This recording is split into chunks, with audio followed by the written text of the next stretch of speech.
fellow travelers, and welcome to another episode of the Versus Stars podcast, third season. How my loyal listeners, thank you for helping me on my quest to 1,000 subscribers. This is an amazing episode because Takeshi Furukawa boards the mothership. He's the composer of Avatar: The Last Airbender on Netflix. Now come aboard as we go traversing the stars. Hi, sir. Thank you so much for coming to Versus Stars podcast. Thanks for having me. It's my pleasure to be here, Jeff. It's my pleasure to have you. So my first question, I always ask a question of inspiration. So inspire your love for music and who your earliest influences. That's a very simple question. It's Jurassic Park. I have a very straightforward answer for that. It's Jurassic Park. I think I was 10 or 11. I can't remember which year it came out now. Oh my gosh. I'm dating myself too. Oh my gosh. But yeah, small boy, dinosaurs, majestic music, John Williams. I think it's for composers a little bit older than myself. It was what Star Wars to them, Jurassic Park was to me. It just inspired me. And also, it was eye opening too. It's like, oh my gosh, music like this exists since I was classically trained. So up until then, I had only known symphonies and sonatas and classical literature, and yeah, it's great film music. It's emotional, it's magical, and that's what inspired me to become a Well, composer. I will say this: Jurassic Park is my favorite movie of all time. Nice. I remember watching it in theaters, 1993. If you're wondering, so I was 13. Um, I found it phenomenal. Talk about Williams' score, that soaring intro, and then with the broccoli sword that comes out, it's like, holy crap! That movie really is magic to me. Yeah, it's just his writing too. Like again, like not to sound like a broken record, but I had only like grown up on classical literature. So to be able to see that there was music that existed using the orchestra in that context, like an orchestral context, yet like quote unquote living in today's age, it's highly applicable and it's utilitarian might be the word. I don't mean to make it sound pejorative, but it's uh, yeah, to realize that there was film music and one could pursue that as a vocation and a career was like, oh, that's exactly what I want to do. Well, see, I also have a debate too with the composers. Every time I interview composers, I always have this debate with them, and I don't have a dog in the race whatsoever. So it's always just a curiosity.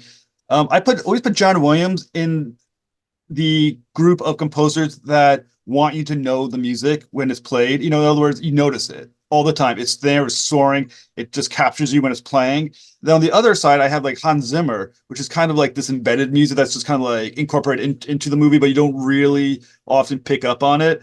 As a composer, what do you believe the score should be? Is it something soaring and something that should definitely be noticed in the film becomes part of it, or something that kind of like embeds itself within it?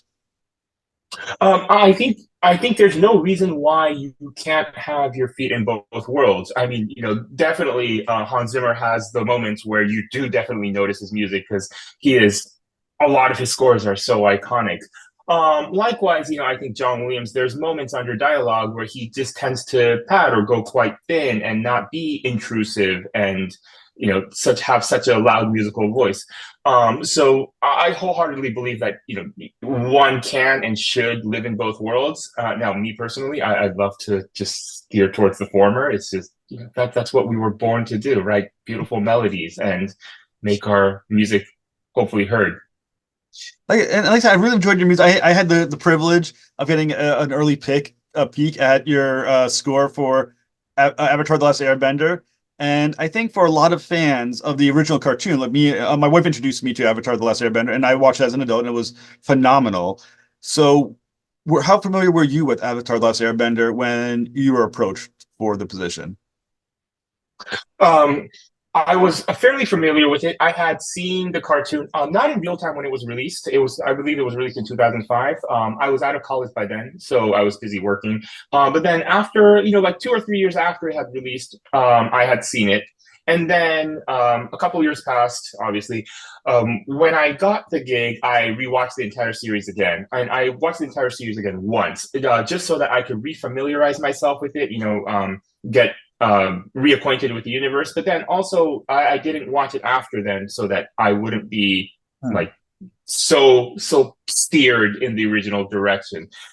So that's kind of that was a long-winded answer of saying like I was fairly familiar with it. We could geek out if we need to. Oh, we're gonna geek out a little bit as as you go along, most certainly. So as a composer for Avatar: Last Airbender, the live action for Netflix, for any listeners that may not already know, is coming out Thursday the 22nd. Um, so I'm gonna me and my wife are gonna be watching it all day too. We're both off from work, so we're gonna be watching it. But so as the composer for this version, you had the task of having two versions before this. You had the cartoon Avatar, you had the live action and the Shyamalan version as well. How do you compose that both honors what came before it, but at the same time, the Netflix series is its own animal as well, and you have to keep it unique and with its own voice as well. Yes. So we were able to. My task was fairly easy. Well, I wouldn't say easy. I guess it was straightforward because the Netflix executives and the music executives, the music team, also showrunner Albert Kim, and everyone, the EPs. Had a very clear vision that we wanted to inherit the DNA and the musical legacy from the original animated series and build upon that and hopefully elevate upon that. They had already, before I was brought on board, they had already decided that they wanted to bring back some of the themes from Jeremy Zuckerman, the original composer. Wonderful music, by the way. And I had a chance to connect with him. I'll tell you about that later. And we were able to bring back some of his themes, iconic themes from the original series. And we would just build upon it. We weren't able to use everything. We only had a couple that to choose from. So we chose, okay, we need the main theme, we need the end credits theme, etc. And there's a couple of other important themes. When you see it, you'll instantly recognize it. And then I was able to fill the holes for those because the score is a very, very traditional, also in a good way, an old school type scoring where every character has a theme motif. Every locale has a theme motif, and it's very leitmotif driven musically. So I was able to fill the holes for those characters and places and emotions that didn't have themes. I was able to put my own touch on them and fill into it.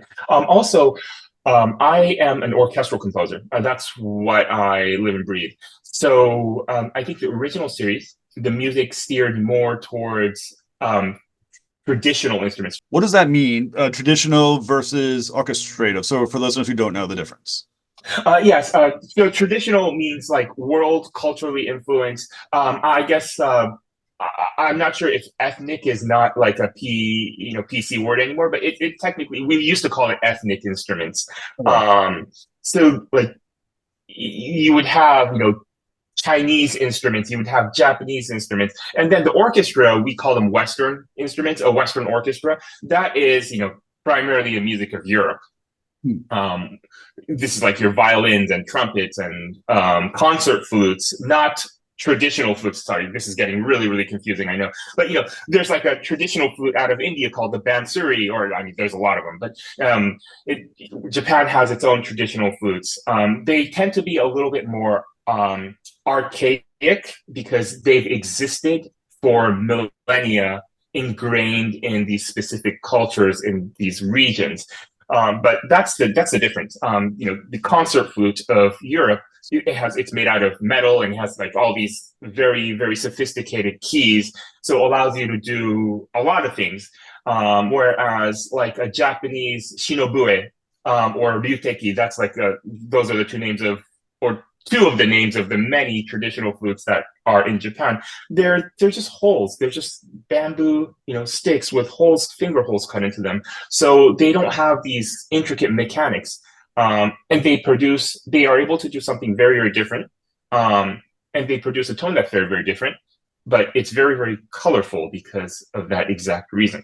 So anyhow, the original series, Jeremy leaned heavily into that, like drawing influences from here, there, and that's what created the world of Avatar. I mean, we all know that the world building of Avatar: The Last Airbender is heavily influenced by Pan-Asian cultures, just everywhere from Asia. So the music does the same. For our incarnation, we kept that ethos, but then we pushed the orchestra into that as well. And Netflix, my gosh, they were so supportive. I mean, we had a massive orchestra. In fact, my music editor, Miha Lieberman, was saying, I've never seen an orchestra this big for a TV series. We had 98 players and 72 singers, which is it's ginormous. And it rivals even the biggest blockbuster film orchestra sizes. So I hope the fans will definitely hear it in the score, and I hope they will love it. It sounds very big and cinematic and epic. Now you told me that. So you hinted at the story between you and the other composer, Zimmerman, was it? Did you want to share the story? Oh, Jeremy Zuckerman. Yes, he is the fantastic composer of the original series. And he is primarily the architect of just this entire world of Avatar because it's his musical voice that defined the show, the original show. So the story is I had a chance to connect with him, and he's so nice. He's one of the nicest guys I've ever met. I ended up finding out that we shared the same agent, so I didn't know that. But when one of the themes that we brought on for our incarnation of the show is the end credits theme, and it's so iconic you'll instantly recognize it. We wanted to update it and do our own take on it, but what Jeremy was doing was so distinct in his original version. I was trying to reverse engineer what he was doing so that I could build upon it. And I'm listening, going like, what is he doing? And I told the Netflix executives, I was like, I can't figure this out. This is so beyond me. So Colleen Fitzpatrick, wonderful executive over at Netflix, he's like, oh, I'll just connect you with Jeremy. Why don't you guys try to talk and see if you can, connect with him? And that happened. And he was so nice, and it was so funny. Like we were on the phone, and he was explaining to me like what was going on, just breaking things down. It's his vocal percussion is the main driving sound of that end credits, right? And like he's on the phone doing like going through layer by layer. I'm like, okay, so you have this layer that's going like beep beep beep, and then underneath it there's another layer going like doom thuck doom thuck, and he's like beatboxing on the phone. It was so amazing to hear through that. It must be great to talk to someone who understands like the language of music the way you do. That must have been a hell of an experience. Absolutely, absolutely. It was so fun being able to talk to him and also pick his brain. It's almost like it's like scoring Star Wars. Sorry, starting Star Wars, scoring Star Wars and talking to John Williams. That sounds awesome. Now, another interesting thing is that for Avatar, people who know the series knows that there are basically four nations that are connected to different elements. So when you're thinking about the themes of the show, how does this idea represent itself within your music? So there's these four different distinct nations in the score, and as I previously touched upon, the entire score is very leitmotif driven. So every person has a theme. Every locale has a theme. So there's like a fire nation theme. There's an airbender theme. There's a water theme. Also, so when we say theme and motif, that's very melodic, right? There's like a melody or a line that you could sing that identifies with these these nations. That's further helped with these traditional colors, so traditional world colors. We would bring in particular geographical influences. For example, the Earth Nation, we would use a sound from a specific part of Asia, and only for the Earth Nation would we use that sound. Same thing with the Water Tribe, same thing, you get the idea. So that helps differentiate these sounds for the different locations. And we actually do the same even with characters. Like Zuko has his instrument that we go to when when the scene's about him, we lean heavily into a specific set of instruments for his sound. I mean that's fantastic. So when you were thinking about composing the pieces, right? Did you start with the nations, or did you start with a character like Aang and then work through him? It kind of it kind of all happens simultaneously. It's almost like a chess game. You're not just moving one piece all the way to the end, because we have to think about this in the context of the entire season. So we're seeing the forest and not just the trees. Hmm. In fact, remind me again, Jeff, you haven't seen the entire episode. You haven't seen season one yet, as of now, Um, when we're talking. no, no, I've heard all your score, but not been able to watch the show. Okay. Well, without spoiling it, for example, there's a very important scene in one of the latter episodes. It's actually episode six, um, where I asked the showrunners, I was like, can I score this season out of order? Because I want to score six, in particular, a specific scene in six, because this is where a certain theme culminates. This is the climax. I need to figure that out so that I could see that in the earlier episodes, and everything like builds towards it. So it's very architectural. It's like a chess game. It's like architecture. You need to plan things out. Going back to the original chess analogy, you're moving all the pieces at once, trying to figure things out and making sure that the evolution of the score as a whole, evolution of these like melodies and motifs, start somewhere and go somewhere. There's a vector to the entire score throughout the season, and that's how we tend to work as film composers when we're dealing with episodic series. So, for instance, those who do know, I'm making a few assumptions that what happened in the original cartoon is similar to what's going to happen in the life. So I may be totally wrong because I haven't seen it, but I'm making some inferences about it. Now, developing the larger themes for a character, let's say for Zuko, that we know over the course of seasons and episodes, he develops as a character, from one that's definitely villainous to one that becomes a little more empathetic. When you're thinking about your composition, how are you working those transformations into the music? There's many ways we could do that. This is where a melodic driven leitmotif really helps, because you have a melody. Let's say we have a melody for Zuko, and we do. In the score, you probably heard it on the soundtrack. There's many ways to harmonize it, like apply harmony underneath it. Depending on what you do, it could sound sinister. It could sound very warm. Also, instrumentation. Maybe, and this is just merely an example, the same melody played on the violins versus an electric guitar is going to sound very different, right? The same, like the emotion that you get, the reaction that you get from listening to the same line played on different instruments is very different, because timbrally it's very different. So we could craft scores that way to make sure that these motifs and melodies evolve and shapeshift to underscore the specific like transformations of the characters as well. And that's where, again, like a score like this really, or a method, scoring method like this really, really helps. Now, a piece I liked a lot was a piece called Zuko's Return, which I thought was really good. And in it, I was thinking about the different elements of that piece, which is why I like it. There's different elements to it. There's a certain aspects of it that seems very sad. There's certain parts that seem almost heroic. When you're thinking about Zuko, then, which part defines him best for you? The sadness aspect or the strength of the other pieces? And how did that influence how you wrote his theme? So you found it. That was exactly the theme that I was or that's the track on the soundtrack that I was alluding to earlier. That I needed to figure that out, because that is the culmination of Zuko's theme, and you'll hear seeds of it up until episode six. Um,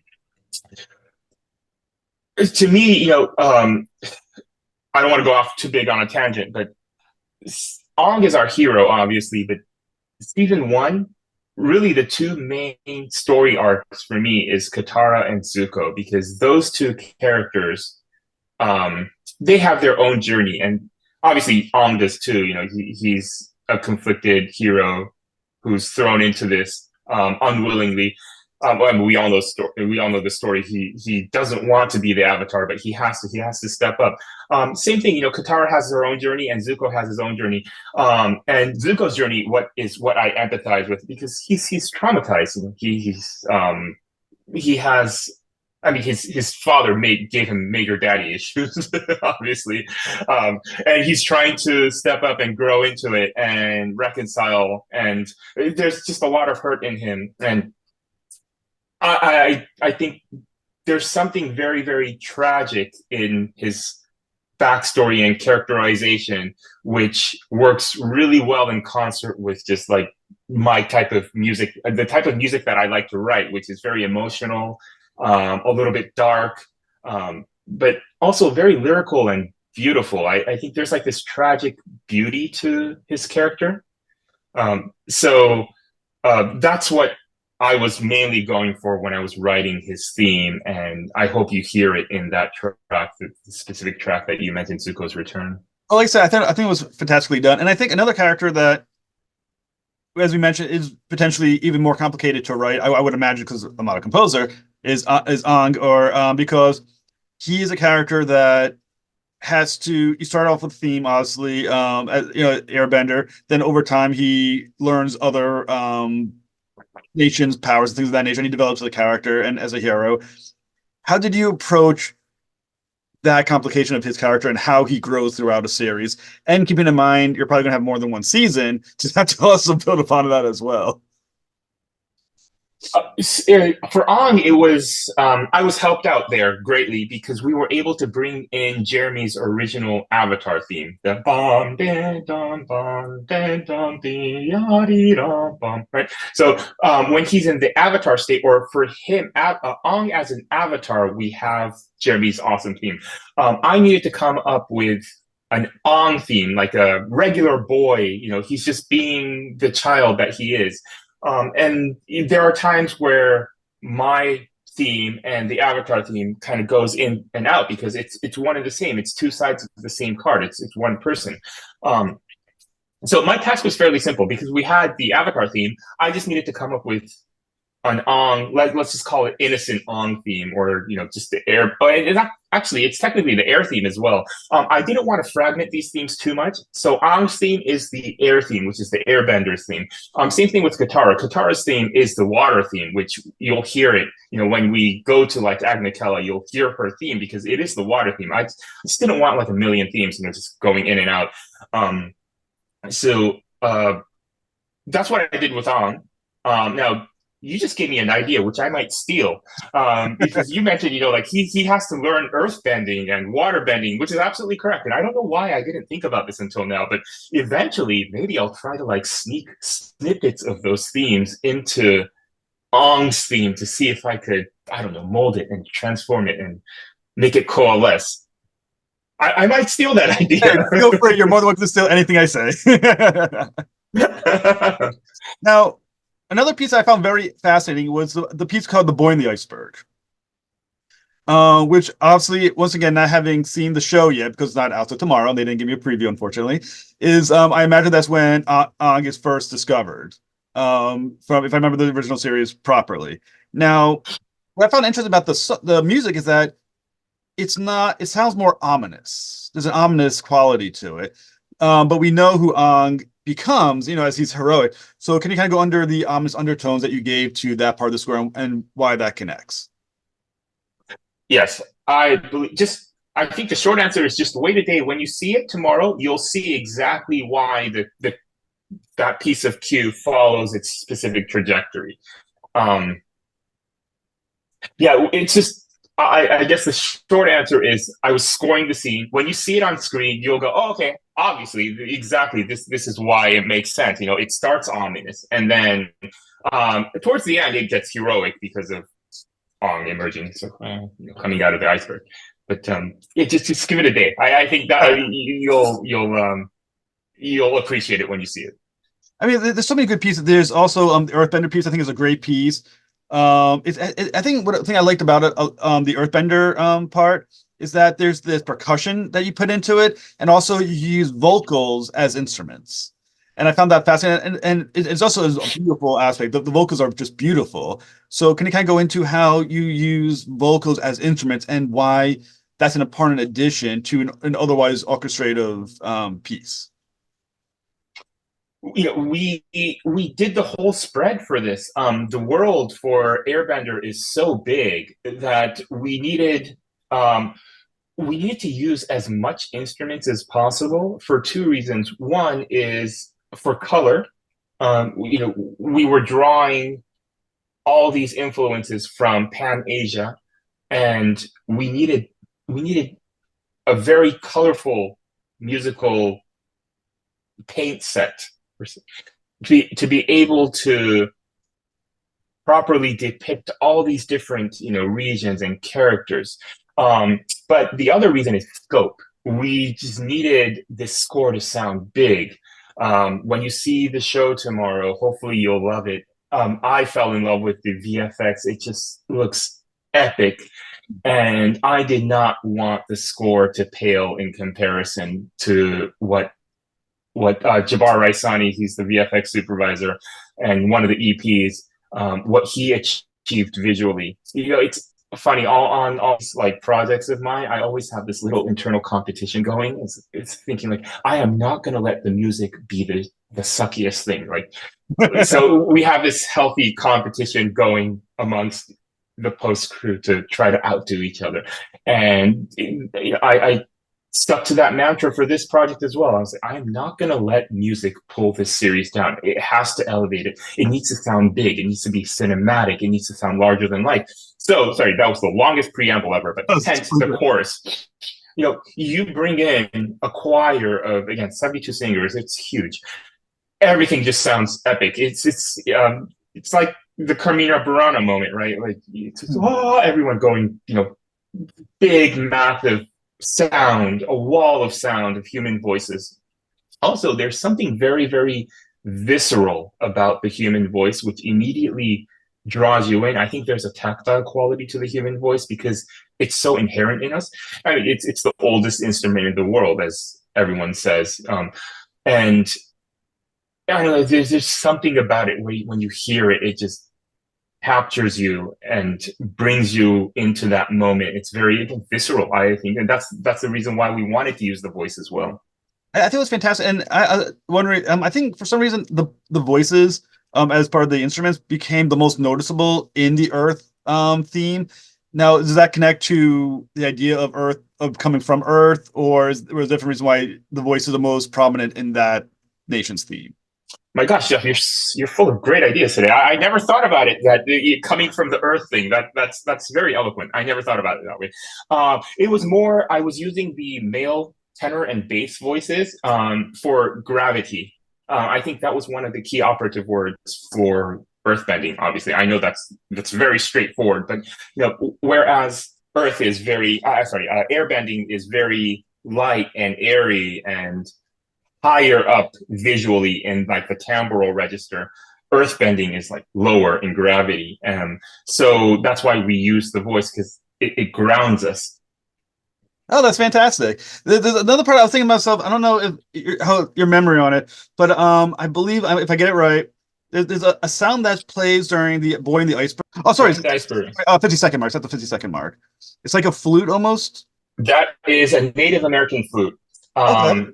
Going back to the cultural influences, the Water Tribe, we drew from the First Nation, and also Japan. In the northern part of Japan, they have their own version of the First Nation indigenous tribes called the Ainu. So we drew cultural references from there, and it's a Native American flute that you are hearing right there for the water sound. That's amazing. I mean, how much research did you do to all these different groups to find all this different disparate instruments for your piece? Because not like it's Yeah, it, from a lot.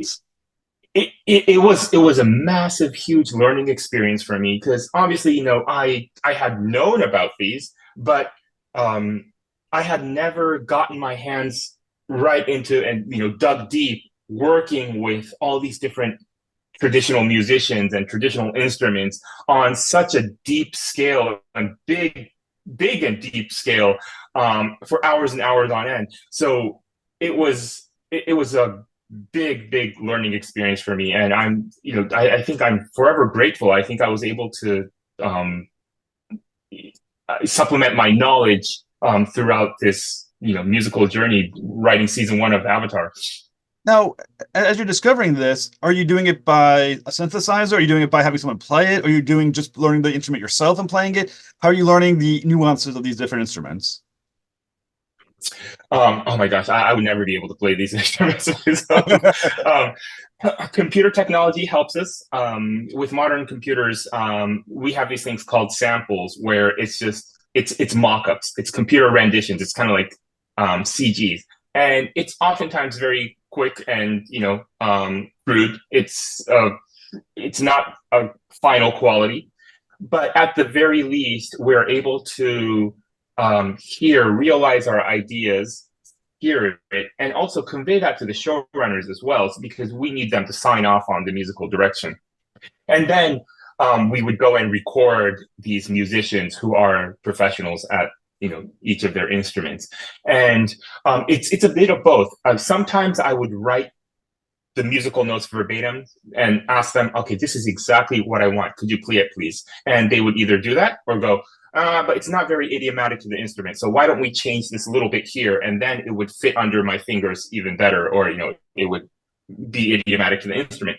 Um, Other times I would leave a space and tell them, and we would kind of like confer on the spot, saying like, okay, this is the mood that we're going for. It needs to be this long.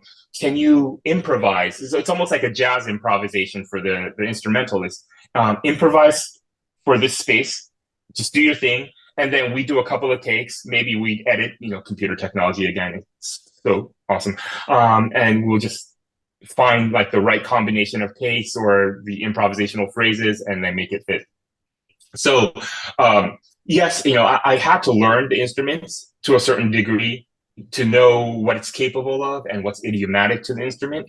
But oftentimes, it's better left to the players to lend their expertise and for them to tell me, okay, well, I see what you're trying to do. This is the way you want to do it. Or they'd say like, oh, listen to this. Isn't this cool? And I go, that's awesome. Okay, let's keep that, and we'll keep that in the music. Like I said, I really did love what you did with Avatar, and I must admit, I would bragging to my wife about how cool it was that I got to listen to the music for almost anyone else. I was very excited by that, and like I think you did terrific. Now the question is obviously because this is going to be probably multi-season series. Do you know already that you're signed on for the next seasons? If you know something about season two, then you know more than me, because I haven't heard anything. But I think the overwhelming mood in the room amongst our crew is we love this show. By the way, everyone loves it who worked on it. So we're, knock on wood, hoping for a season two. We hope to be able to continue to tell this story. But if you know something, please let me know, Oh, because I don't. no, I wish I knew. I mean, I'm assuming because you assume Avatar just because of the greatness of the cartoon. You just assume, it's the same level of quality. It's going to be successful. Season. When you're thinking about things, are you thinking in terms of more than one season when you're composing, or are you thinking do be true to the season one and then figure out what to do next? More of the latter. More of the latter, because I probably didn't want to, get my hopes up and jinx anything. But also, this series was a massive undertaking.